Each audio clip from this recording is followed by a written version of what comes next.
Welcome. This is the Horror Club India.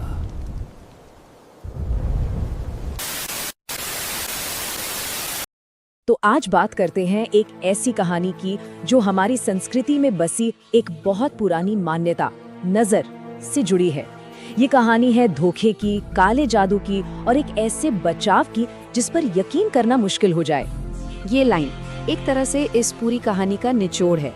ये हमें सोचने पर मजबूर कर देती है उन अनदेखी ताकतों और छिपे हुए इरादों के बारे में जो आगे सामने आने वाले हैं। तो चलिए शुरू करते हैं। कहानी की शुरुआत होती है एक आम सी आर्ट एग्जीबिशन से, जो देखते ही देखते एक बहुत ही अजीब मोड़ ले लेती है।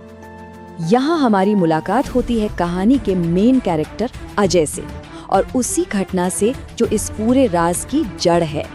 जरा सोचिए, एक पेंटिंग में अपना चेहरा देखना हूबहू, वो भी किसी ऐसे इंसान के हाथों बना हुआ जिसे आप जानते तक नहीं। उसके दिमाग में ना जाने कितने सवाल घूम गए होंगे।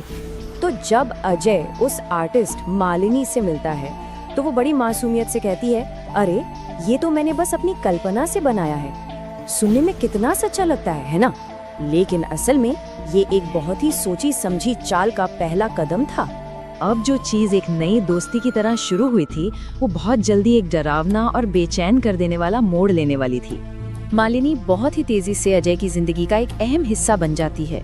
वो उससे अक्सर मिलती है, उसका ख्याल रखती है और उसे ये एहसास दिलाती है कि वो उसके लिए कितना खास है। और जाहिर है अजय भी उसकी तरफ खिंचने लगता है। अब देखिए, ये तोहफे कितने आम से लगते हैं। मालिनी ने अजय को जो खीर खिलाई, जो पेंटिंग दी और जो काला धागा दिया, ये सब पहली नजर में प्यार और परवाह की निशानी लगते थे, पर हकीकत में ये खतरनाक जादू टोने का सामान थे। और यहीं पर कहानी का सबसे अजीब हिस्सा शुरू होता है। एक तरफ मालिनी अजय के करीब आ रही थी और दूसरी तरफ अजय की सेहत अचानक और बहुत बुरी तरह से गिरने लगी थी। और ये लक्षण सिर्फ जिस्मानी नहीं थे। अजय को रात में ऐसा लगता जैसे कोई उसकी छाती पर बैठा हो। तेज बुखार, डरावने सपने आते थे और हद तो तब हो गई जब एक वीडियो कॉल के दौरान उसे मालिनी का चेहरा एक राक्षस जैसा दिखने लगा। सोचकर ही डर लगता है। अब कहानी में तेजी आती है। अजय को एक ऐसा बुलावा मिलता है जिसे वो चाहकर भी मना नहीं कर सकता था। ये तो एक बड़ी नॉर्मल सी बात लगती है ना, कि अपनी माँ से मिलवाना है, घर पर पूजा है। लेकिन यही वो बुलावा था जो कहानी को उसके क्लाइमैक्स तक ले जाने वाला था। जैसे ही अजय मालिनी के घर पहुंचता है, उसे फौरन एहसास हो जाता है कि कुछ तो बहुत गड़बड़ है। उसका स्वागत एक अजीब तरीके से होता है। घर के अंदर एक अजीब सी बदबू और पूजा घर में भगवान की नहीं बल्कि एक डरावनी राक्षसी मूर्ति रखी हुई थी। और अब हम पहुंचते हैं इस कहानी के उस सबसे खौफनाक सच पर जिसने सब कुछ बदल दिया। आगे बढ़ने से पहले बस एक पल के लिए सोचिए, एक अनजान दोस्त, एक अजीब सी बीमारी और एक डरावना घर, ये सब चीजें आखिर किस तरफ इशारा कर रही थीं? और ये वो लाइन है जो सब कुछ साफ कर देती है। मालिनी की माँ अजय पर कुछ फेंकती है जिससे उसका शरीर पत्थर जैसा हो जाता है। वो हिल भी नहीं पाता। और फिर वो बताती है कि अजय को एक इंसानी बलि के लिए फंसाया गया है। फिर मालिनी की माँ पूरी साजिश का खुलासा करती है। ये सब कुछ अचानक नहीं हुआ। 1 महीने पहले एक मेले में अजय को उसकी जन्म कुंडली के आधार पर चुना गया था। वो पेंटिंग, वो दोस्ती, वो तोहफे, सब कुछ एक जाल था उसे यहाँ तक लाने के लिए। और उन तोहफों का इस्तेमाल अजय पर वशीकरण करने के लिए किया गया था, यानी किसी को अपने वश में करने का काला जादू।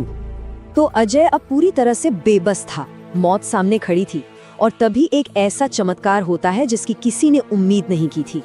इससे पहले कि हम आगे बढ़ें, ये समझना जरूरी है कि पितर कौन होते हैं। पितर मतलब हमारे पूर्वजों की आत्माएं, जिन्हें हमारा रक्षक माना जाता है। और इस कहानी में उनका बहुत बड़ा रोल है। यही कहानी का वो अलौकिक मोड़ है।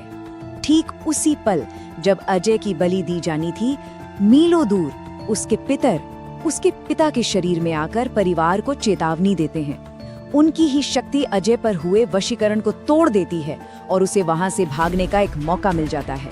चलिए अब कहानी के आखिरी हिस्से की तरफ चलते हैं कि इसके बाद क्या हुआ और इससे सीखने वाली बात क्या है। अजय को उस काले जादू के असर से पूरी तरह आजाद कराने के लिए परिवार एक पुजारी के पास जाता है। एक हवन किया जाता है और मालिनी की दी हुई हर चीज, पेंटिंग, धागा, सब कुछ आग में जला दिया जाता है ताकि उस बुरे साए से हमेशा के लिए रिश्ता टूट जाए। और यहीं पर ये बात भी साफ होती है कि अजय की तबीयत शुरू में पूरी तरह से क्यों नहीं बिगड़ी थी। पुजारी बताते हैं कि उसके पितर शुरू से ही उसकी रक्षा कर रहे थे और उस काले जादू के असर को लगातार कमजोर कर रहे थे। ये कहानी हमें एक बहुत बड़े सवाल के साथ छोड़ जाती है कि भरोसा और धोखा, इनकी असलियत क्या है।